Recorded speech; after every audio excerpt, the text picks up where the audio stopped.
बिहार की राजधानी पटना में हुए नीट छात्रा के मामले में अब हर पल नया मोड़ सामने आ रहा है। बड़े बड़े खुलासे हो रहे हैं और इस वक्त आपको बता दें कि पीड़िता के परिजन डर चुके हैं। जी हां, बिल्कुल डरे हुए हैं, सहम चुके हैं, क्योंकि जब से उन्हें पता चला है कि 18 संदिग्धों में से किसी एक का भी डीएनए सैंपल मैच नहीं हुआ है। जी हां, 18 के 18 संदिग्धों को क्लीन चिट मिल चुकी है और तभी से पीड़ित परिजन सीबीआई जांच पर भी संदेह जता रहे हैं। उन्हें अब सीबीआई पर भी भरोसा नहीं है।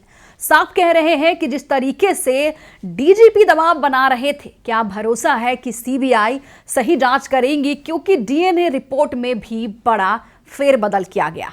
लेकिन हम आपको सबसे पहले ये बता दें कि एक तरफ जहां विजय कुमार सिन्हा ये आश्वासन दे रहे हैं कि उस बच्ची को इंसाफ जरूर मिलेगा, तो दूसरी ओर तेजस्वी के नेता इस पर उनको घेर रहे हैं और तेजस्वी के नेता साफ कह रहे हैं कि बच्ची को इंसाफ बिल्कुल नहीं मिलेगा। बस ये सत्ता पक्ष के लोग तमाम डीएनए रिपोर्ट और परिजनों को गोल गोल घुमाकर वापस जहानाबाद में मरने के लिए छोड़ देंगे, लेकिन बच्ची को इंसाफ नहीं मिलेगा।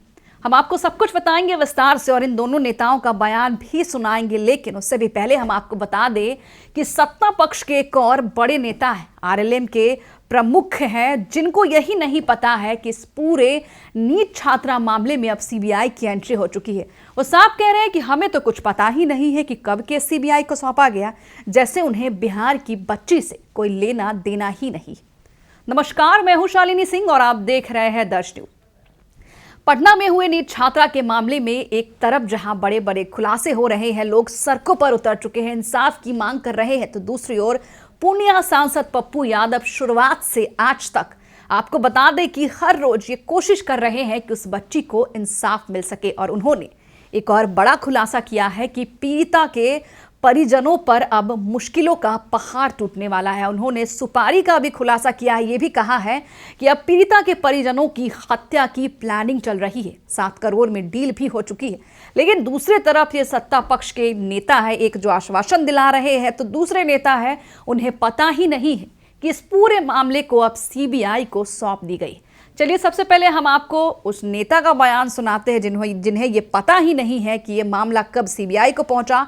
फिर हम आपको विजय कुमार सिन्हा का बयान सुनाएंगे। उसके बाद हम आपको सुनाएंगे कि किस तरीके से तेजस्वी यादव के नेता ने विजय कुमार सिन्हा के साथ साथ तमाम सत्ता पक्ष को घेरे में लिया है और साफ कह दिया है कि इस पूरे मामले को बस घुमाया जाएगा, इंसाफ नहीं मिलने वाला है। सुनिए। सीबीआई की जांच के लेके किसमें क्या हुआ? नीट मामला में सीबीआई की जांच के लेके बिहार सरकार ने मांग नीट मामला में क्या सीबीआई से जांच? सीबीआई की मांग की है बिहार सरकार ने कि सीबीआई जांच कराए नीतीश कुमार जी ने।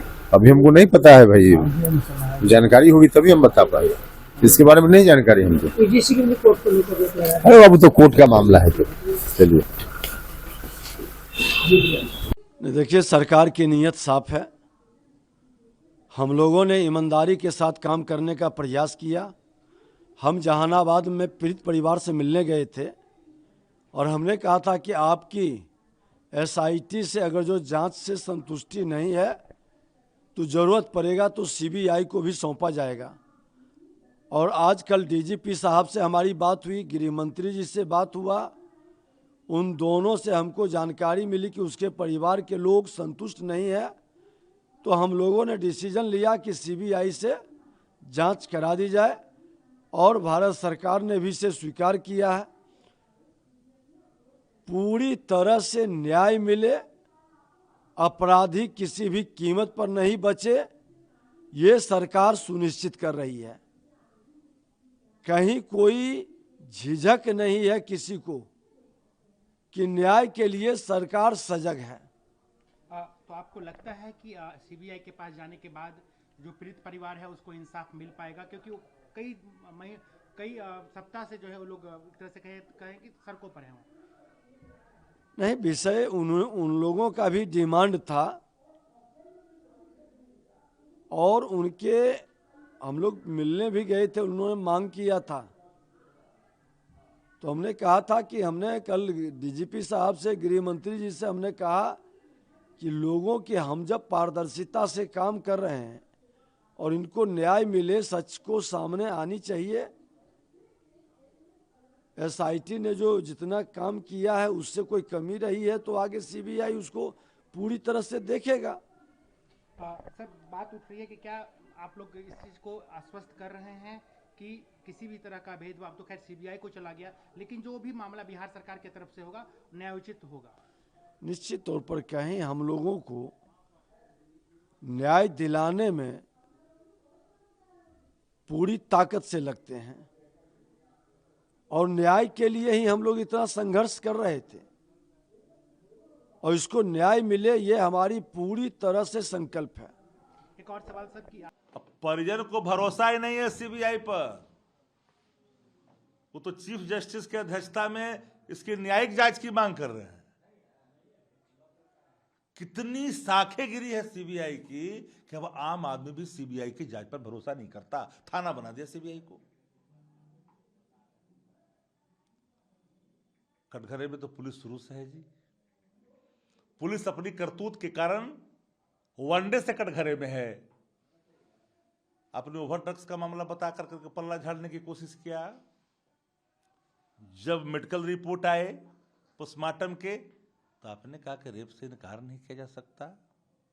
जब एफएसएल की रिपोर्ट आई तो आप निलंबित करते हो। आपके एसआईटी पर भी सवाल था, एसआईटी गठित किया उस पर भी सवाल था। हैरानी हुई कल जब उनके परिजन जब डीजीपी से मिलने के लिए गए। हालांकि हमने सुना नहीं, हमने देखा नहीं, लेकिन परिजनों का आरोप है कि डीजीपी ने कहा कि भाई आत्महत्या की है तुम्हारी बेटी ने।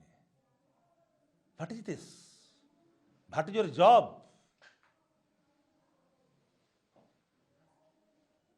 बहुत दुखद है। पूरी शासन व्यवस्था अगर इस तरह से फंस जाएगा एक चक्रव्यूह में, आम आदमी का क्या होगा? क्या होगा मधेपुरा के उन पीड़ित परिवारों का, उन अबलाओं का जो खगड़िया और बेगूसराय में हुआ?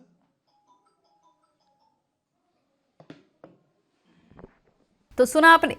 एक तरफ आपको बता दें कि इस पूरे मामले में डीजीपी विनय कुमार पर सवाल उठाए जा रहे हैं कि आखिर उन्हें अब तक निलंबन का नोटिस क्यों नहीं मिला। तो दूसरी ओर विजय कुमार सिन्हा आश्वासन जता रहे हैं, लेकिन तेजस्वी यादव के नेता साफ साफ कह रहे हैं कि इस सत्ता पक्ष में बेटियों को इंसाफ कभी नहीं मिलेगा।